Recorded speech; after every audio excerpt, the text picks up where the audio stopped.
आगे बढ़ता हुआ नजर आया है।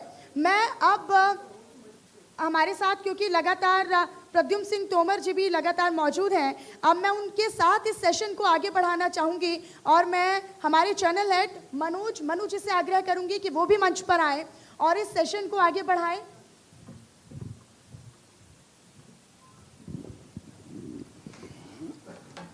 शुक्रिया मनीषा।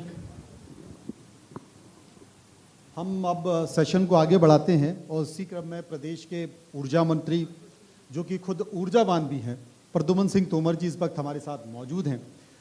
प्रद्युम्न सिंह तोमर साहब का व्यक्तित्व की चर्चा कर लेते हैं। ये दूसरा टर्म है जब वो प्रदेश के कैबिनेट मंत्री हैं। इससे पहले भी वो खाद्य मंत्री रहे हैं। मंत्री जरूर हैं, लेकिन कभी उन्होंने अपने कार्यकर्ताओं को, प्रदेश के लोगों को ये महसूस नहीं कराया कि मैं मंत्री बन गया। अगर उनके घर पर कार्यकर्ता पहुंच गया है तो वो ज़रूर मिलेंगे, उसकी कोई परेशानी है तो वो उसका निदान ज़रूर करेंगे और उनके चेहरे पर घमंड कभी नहीं देखा जाता है। ये इनका व्यक्तित्व है और शायद यही व्यक्तित्व है जो इनको आज भी प्रदेश के उस मुकाम पर बनाए रखा है। भविष्य में हमारी शुभकामनाएं बनाए रखेगा। प्रद्युम्न जी, पहले तो आपकी भावनाओं के लिए धन्यवाद देता हूँ। जी, स्वागत है आपका इंडिया न्यूज़ के मंच पर। आपके पास प्रदेश का एक महत्वपूर्ण मंत्रालय है, ऊर्जा मंत्रालय, जो किसी भी प्रदेश के लिए सबसे ज़्यादा महत्वपूर्ण है, क्योंकि अगर बिजली नहीं है तो वो प्रदेश अंधकारमय हो जाएगा। सबसे पहले मैं आपसे जानना चाहता हूं कि बतौर ऊर्जा मंत्रालय आपका एक एम क्या है, क्योंकि प्रदेश में जो स्थिति है बिजली की, उसकी स्थिति क्या है, आने वाले समय में इस स्थिति को और कैसे बेहतर करेंगे, क्या कार्य योजना? देखिए, सबसे पहले तो हमारी ये प्रयास है, इस ओर हम चल दिए हैं, उपभोक्ता संतुष्टि प्रथम ध्येय है, पावर क्वालिटी मिले, ये ध्येय है हमारा। इस ध्येय को प्राप्त करने के लिए हमारी अपनी एक कार्य योजना हम लोगों ने बनाई है, जो 90 दिन की, 360 दिन की, अलग अलग हिसाब से बनाई है। अब जैसे बिजली की मध्य प्रदेश में आप ये देखिए कि ऊर्जा के क्षेत्र में हमने लगातार बदलाव किया है। एक समय कहीं ना कहीं से कोई आधार लेकर के आगे बढ़ा जाता है, तो 2002 और 3 को देखेंगे हम, वो काल बिजली के लिए बड़ा खराब समय था। पर जब उस समय से लेके आज तक आप देखिए कि इतनी प्रगति हुई है कि ऊर्जा अगर उपलब्ध नहीं होती तो खेतों में सिंचाई ये सब हो रही है। आज 7 कृषि अवार्ड मध्य प्रदेश को मिले हैं देश में। तो ये ऊर्जा की, निश्चित ऊर्जा ने के क्षेत्र में प्रगति हुई है, काम हुए हैं। आगे भी ये ही प्रयास हमारा जारी है कि बिजली लोगों को, अभी हमारा टोलों, बड़े बड़े गांव मजरों तक हमारे अटल ज्योति योजना के तहत लोगों को बिजली 24 घंटे मिल रही है। किसानों को हम 10 घंटे बिजली दे रहे हैं।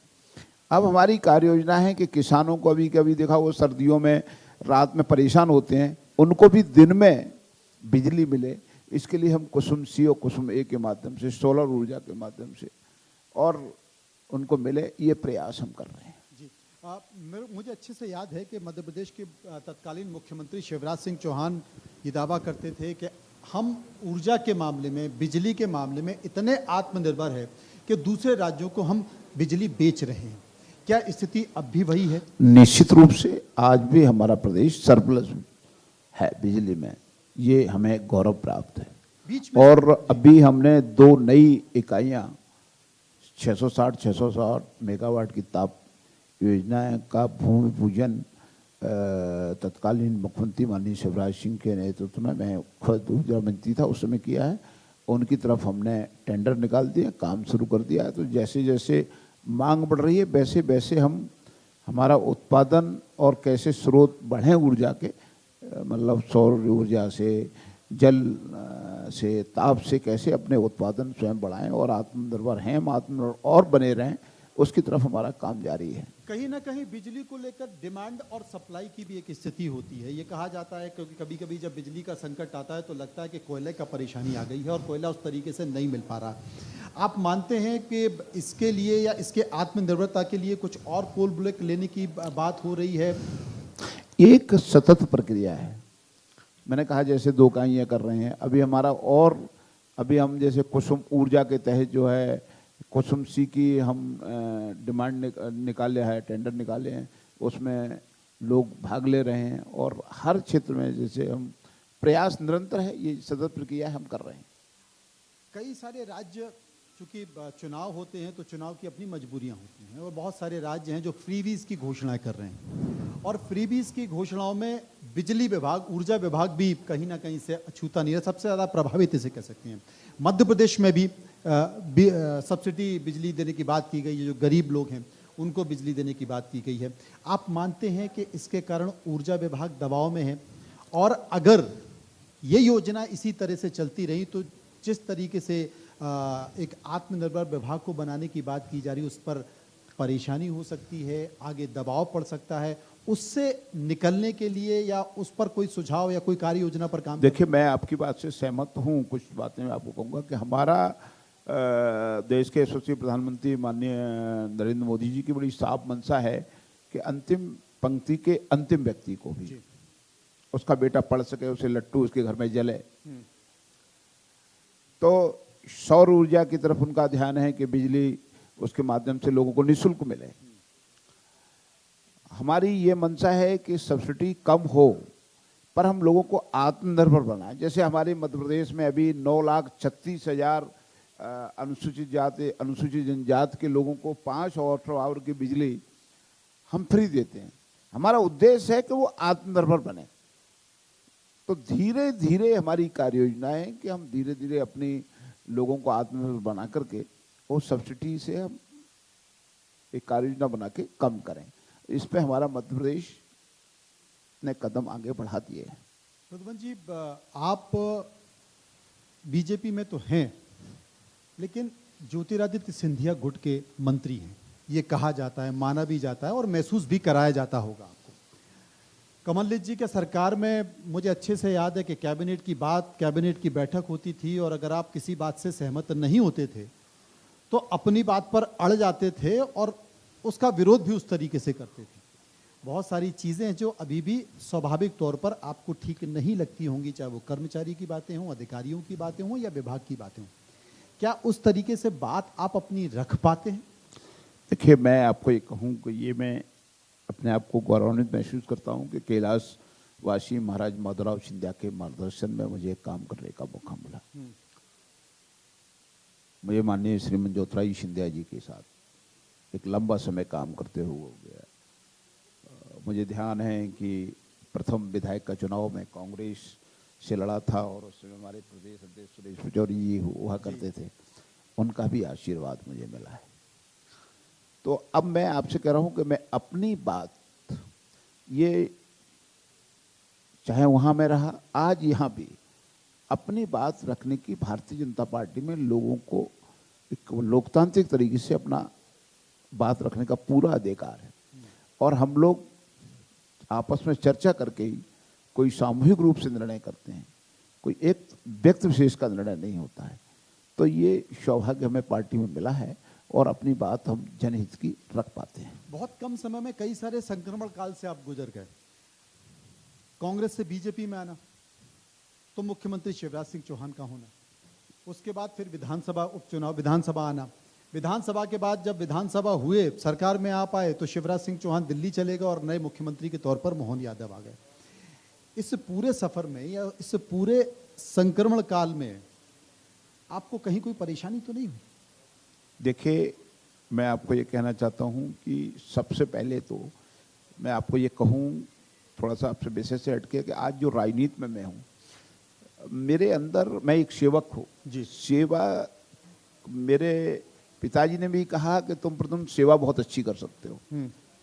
तो मैं एक सेवक के नाते से उस अंतिम पंक्ति के अंतिम व्यक्ति तक उसके सुख दुख में शामिल हो करके उनकी समस्या निराकरण करके जो आशीर्वाद मिलता है मुझे, वो आशीर्वाद एक ऊर्जा के रूप में परिवर्तित होकर मुझे डेली काम करने का शक्ति देता है जी।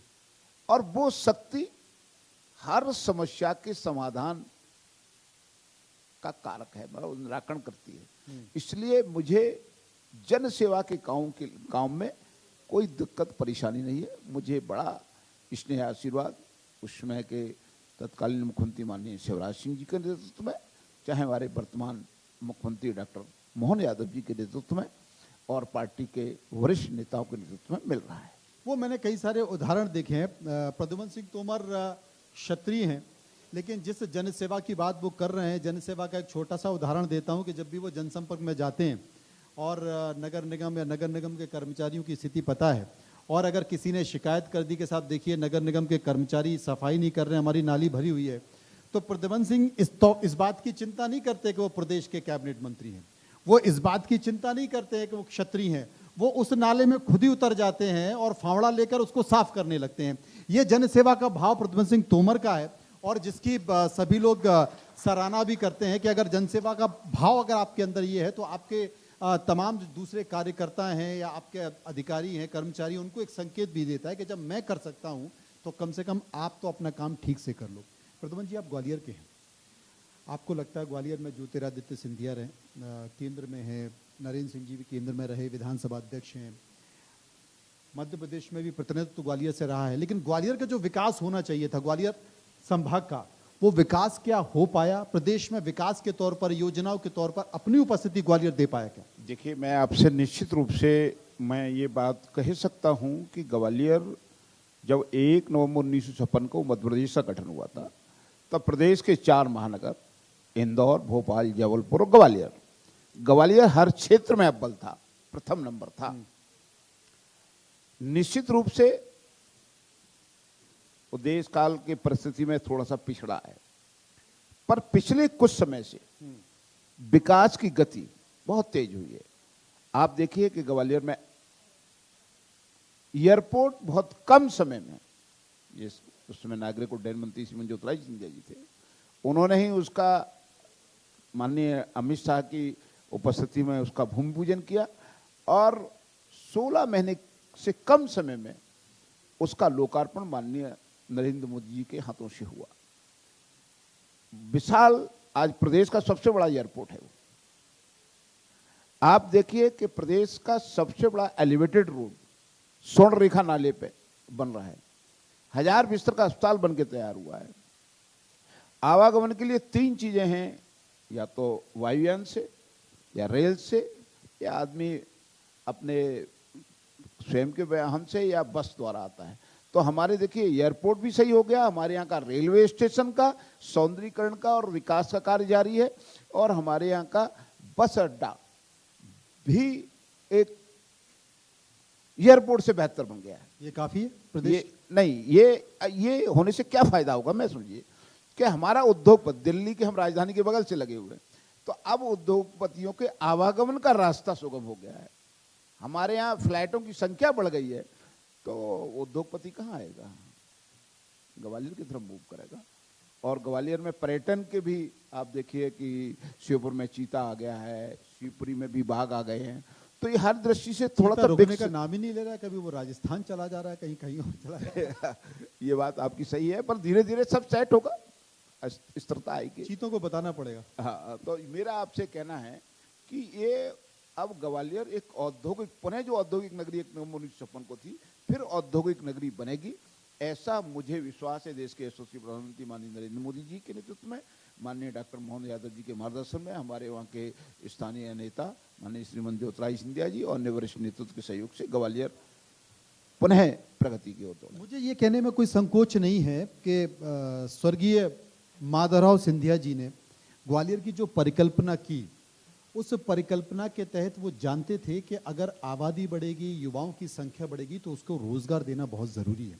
और इसीलिए Bamaur industrial area, Malanpur industrial area बनाया, और दुनिया भर के, देश भर के कई सारे उद्योगपति वहाँ आए, उन लोगों ने अपने उद्योग लगाए।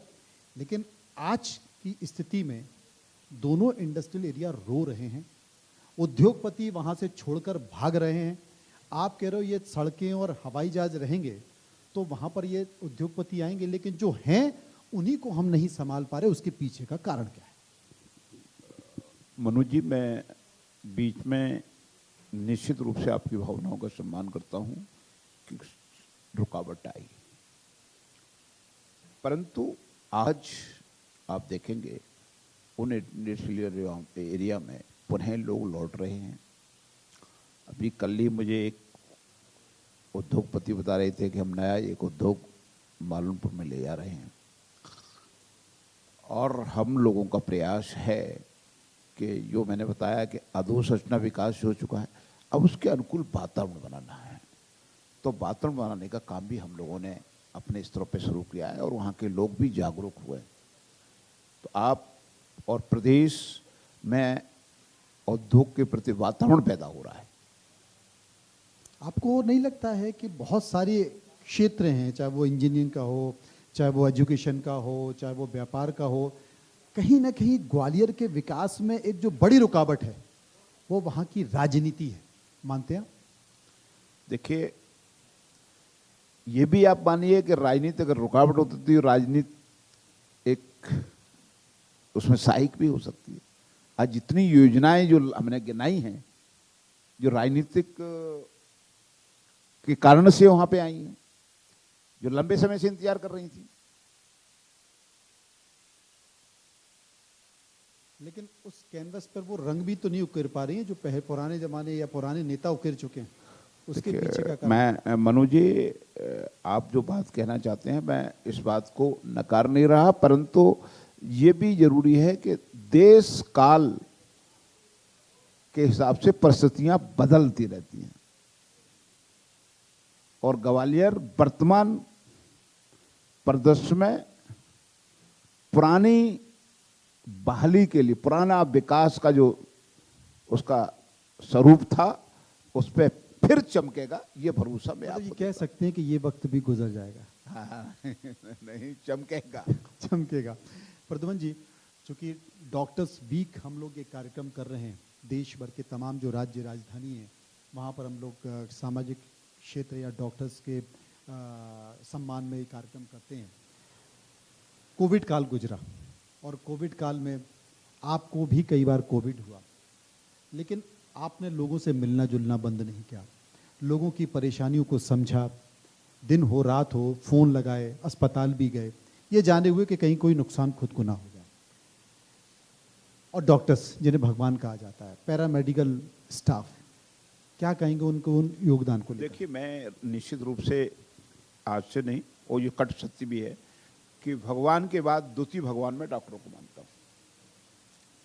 और कोरोना काल में उन्होंने जो लोगों की एक अपना दायित्वों का पूरी ईमानदारी से निर्वहन किया, अपने आप की जान की परवाह नहीं की और लोगों की जो सेवा की है, उस बात को जो द्वितीय भगवान कहा जाता है उसको सिद्ध करने का काम किया है। और निश्चित रूप से डॉक्टर्स का सम्मान, डॉक्टर्स के विषय पे आपने जो आज इंडिया न्यूज मंच द्वारा जो कार्यक्रम रखा गया है, इसके लिए तो पहले मैं आपको बधाई देना चाहता हूँ। शुक्रिया। और मैं ये अच्छे कार्यक्रम के लिए बधाई और शुभकामनाएं। और डॉक्टरों के बारे में मैंने कहा कि उनका तो एक सेवा का भाव है, एक इच्छा शक्ति है, ऐसी ये बनी रहे, ईश्वर उनकी ये शक्ति हमेशा मिली रहे जो उन्होंने कोरोना काल में प्रदर्शन किया, आगे भी करेंगे। ये बड़ी चीज़ है। प्रद्युमन जी, एक चुनौती है आपके सामने, आपके मंत्रालय के सामने, सरकार के सामने भी, और चुनौती है बिजली चोरी। एक तो सबको बिजली उपलब्ध कराना, और दूसरी चुनौती है बिजली चोरी, और तीसरी चुनौती है कि कैसे बिजली के बिलों का भुगतान हो। आपने जिस बिजली का उपयोग कर लिया उपभोक्ताओं ने, वो कम से कम पैसे दे पाएं, ये आप मानते हैं? और इसको लेकर कोई परियोजना आपके दिमाग में? देखिए, मैं आपको बता दूं कि ये सब आप जन सहयोग से और हमारे प्रेस के साथी, इलेक्ट्रॉनिक मीडिया के साथियों, सबके सहयोग से मध्य प्रदेश में हमने इन 3-4 वर्षों में लॉस कम किया है। नंबर 1 बता दो। नंबर 2, उस लॉस को कम करने की हमारी आगे की भी कार्य योजना है।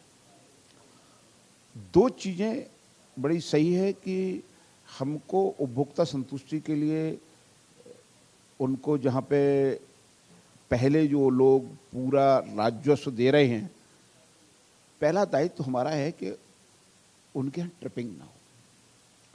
ट्रिपिंग के कई कारण हैं। मैं एक उदाहरण दूं कि जैसे कोई हमारा फीडर, हमारा ट्रांसफार्मर है, उसकी क्षमता 65 kV की है। कभी कभार आप देखते होंगे कि वो 65 kV के वहाँ का जो उस पर जो उपभोक्ता हैं उनके लोड जितना होता है उसके अनुपात में ही वो ट्रांसफार्मर रखा जाता है। अब कभी कभार वो ट्रांसफार्मर का लोड जो है देखते हैं कि 200 तक जाता है, तो या तो ट्रांसफार्मर ट्रिप कर जाएगा या फूक जाएगा। तो इसमें मैं जन सहयोग ये चाहता हूँ कि जिस ट्रांसफार्मर पे आपका कनेक्शन है वहाँ के उपभोक्ताओं से आग्रह करना चाहता हूँ आपके माध्यम से कि वो ट्रांसफार्मर पे जो लोड है तो अपना जो एक्चुअल लोड है वो लोड बढ़वा लें, जिससे वो ट्रांसफार्मर की क्षमता बढ़ जाएगी, उनका बिजली अवरोध नहीं होगा। और लोड बढ़वाने से उनके बिल में कोई अंतर नहीं आता है। अगर बिल उनने 100 यूनिट बिजली जलाई है तो 100 रुपये ही का बिल आएगा, ये जितनी यूनिट जलाएंगे उतना ही बिल आएगा। तो मैं ऐसे कई अवरोध पैदा होते हैं। तो अब हमने ये सुनिश्चित किया है, आगामी जो कार्य योजना है हमारी, कि उपभोक्ताओं से चर्चा करके एक तो ट्रांसफार्मरों पे जो उनका जो एक्चुअल लोड है वो लोड का अपना लोड बढ़वा लें, जिससे उस क्षमता के ट्रांसफार्मर रखे जाएं। तो निश्चित रूप से एक जो ट्रिपिंग से बचा जा सकेगा। अब आपने लाइन लॉसेज की बात की, तो लाइन लॉसेज पे मैं आपको स्पष्ट रूप से कहना चाहता हूं कि हमारे देश में ट्रांसमिशन में हमारा सबसे कम लॉस है। अब हमको लाइन लॉस है, उसमें हम अभी ट्रिपल IDX में हमें काफ़ी पैसा मिला है। देश के यशस्वी प्रधानमंत्री माननीय नरेंद्र मोदी जी की जो भावना है उसके अनुरूप, और माननीय मोहन यादव जी के, तो हम वो लाइनों को का संधारण कर रहे हैं। अब आती है बात कि हमारा जो लाइन लॉसेज जो है, मैं अभी उसको चोरी नहीं जब तक कह सकता जब तक किसी चीज़ को हम सिद्ध ना करें। तो अब हमारी बीच में जो ट्रांसफार्मर से और उपभोक्ता तक जो बिजली जाती है उनमें लॉस किन कारणों से हो रहा है, उनकी भी हम सही तरीके से पहले वो उनको चिन्हित कर रहे हैं। चिन्हित करके उस लाइन लॉसेज में क्या क्या कारण है, क्या हमारा विभाग की कोई कमी है तो उसको हम ठीक करेंगे। अगर उपभोक्ता पे मीटर में है तो हम उसकी जगह पे स्मार्ट मीटर लगा रहे हैं या मीटरिंग करेंगे। तो ये धीरे धीरे हम सुधार कर रहे हैं, और आने वाले ये 2 वर्ष का टारगेट हमने लगाया है कि हम निश्चित रूप से गुजरात की तर्ज पर मध्य प्रदेश में भी लाइन लॉसेज कम करें और बिजली सुगमता के साथ लोगों को मिले, जो देश की प्रगति के साथ साथ मैं अपना योगदान दे सके प्रदेश, वो काम हम अच्छे से करने की कोशिश करें। देश के प्रधानमंत्री नरेंद्र मोदी जी ने एक संकेत दिया है, और वो संकेत है सौर ऊर्जा को लेकर। वो ये मानते हैं कि अगर सौर ऊर्जा में बेहतर काम करें तो जो कोयले का उत्खनन है या जो इस तरह की चीज़ें, उससे बचा जा सके। क्या मध्य प्रदेश इसको लेकर कोई कार्य योजना बना रहा है, या देश में अपने आप में एक उदाहरण पेश करेगा? मैं आपको बताऊं, हमारे यहाँ कई सोलर प्लांट लगे हैं, बड़े बड़े लगे हैं। आज रीवा में सोलर प्लांट लगा है जो हमारी दिल्ली की मेट्रो को बिजली दे रही है, उसकी पे दौड़ रही है। अभी हमारा जनरेशन में भी हम ताप और जल के साथ साथ हम सौर ऊर्जा के प्लांट लगाने का काम भी कर रहे हैं, और जो आपको आने वाले दिनों में दिखेगा, जिससे निश्चित रूप से मुझे ये कहने में कोई संकोच नहीं होगा कि प्रधानमंत्री का उद्देश्य एक है कि लोगों को ग्रीन एनर्जी मिले। तो उसके लिए उनकी भावना के अनुरूप हमारा प्रदेश काम करना शुरू किया है डॉक्टर मोहन यादव जी के नेतृत्व में। अब जैसे ताप विद्युत परियोजनाओं से निश्चित रूप से कार्बन डाइऑक्साइड, अनेक तरह के उत्सर्जन होते हैं, उसको कैसे कम करें। तो इस बार हमारे प्रदेश के मुख्यमंत्री माननीय डॉक्टर मोहन यादव के मार्गदर्शन में ऊर्जा विभाग 1 लाख पौधारोपण करेगा। अच्छा। और वो 1 लाख पौधारोपण 1 लाख वृक्ष के रूप में परिवर्तित हों, ये काम होगा, जिससे हम जितना कार्बन डाइऑक्साइड वगैरह तापमान जो वातावरण में हम कर रहे हैं उसको रोकने के लिए भी हमारा विभाग पहली दफ़े इतने बड़े स्तर पर वृक्षारोपण का काम अपने हाथ में ले रहा है। लेकिन आप उसकी मॉनिटरिंग खुद रखिएगा, क्योंकि लाखों लग तो जाते हैं लेकिन वो कागजों में रहते हैं, वो मैंने दिखाई नहीं ये देते। कहा आपसे, हमारी टारगेट है, हमारी योजना है, और हम आप ऐसा कार्यक्रम फिर अगले साल रखेंगे तो हम बताएंगे कि 1 लाख में जो पौधे हमने लगाए, वृक्ष नहीं लगा रहे, हम पौधे लगा रहे हैं, जो पौधे लगाए उनको वृक्ष के रूप में विकसित कर आने वाली पीढ़ी के अनुकूल, वर्तमान के साथ साथ आने वाली पीढ़ी के अनुकूल वातावरण बने, पर्यावरण तैयार हो, इसके लिए हम काम कर रहे हैं और करेंगे। बहुत बहुत शुक्रिया, आपने एक अच्छा संकेत दिया। आप इंडिया न्यूज़ के कार्यक्रम में आए, आपका बहुत बहुत शुक्रिया। आपका भी धन्यवाद, बहुत बहुत मनु जी, आपने अच्छा कार्यक्रम किया है।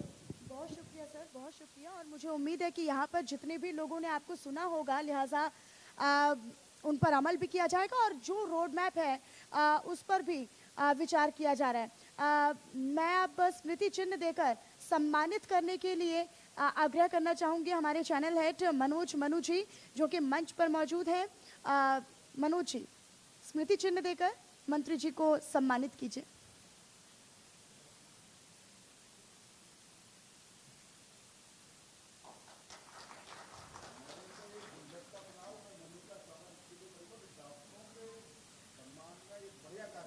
बिल्कुल।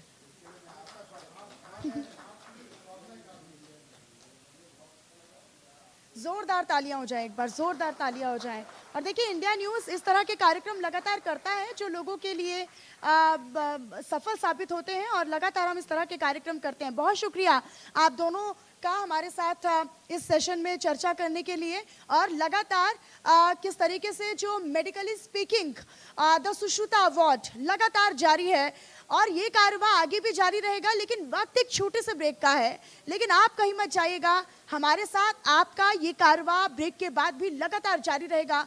वक्त एक छोटे से ब्रेक का है, फौरन हाजिर होंगे।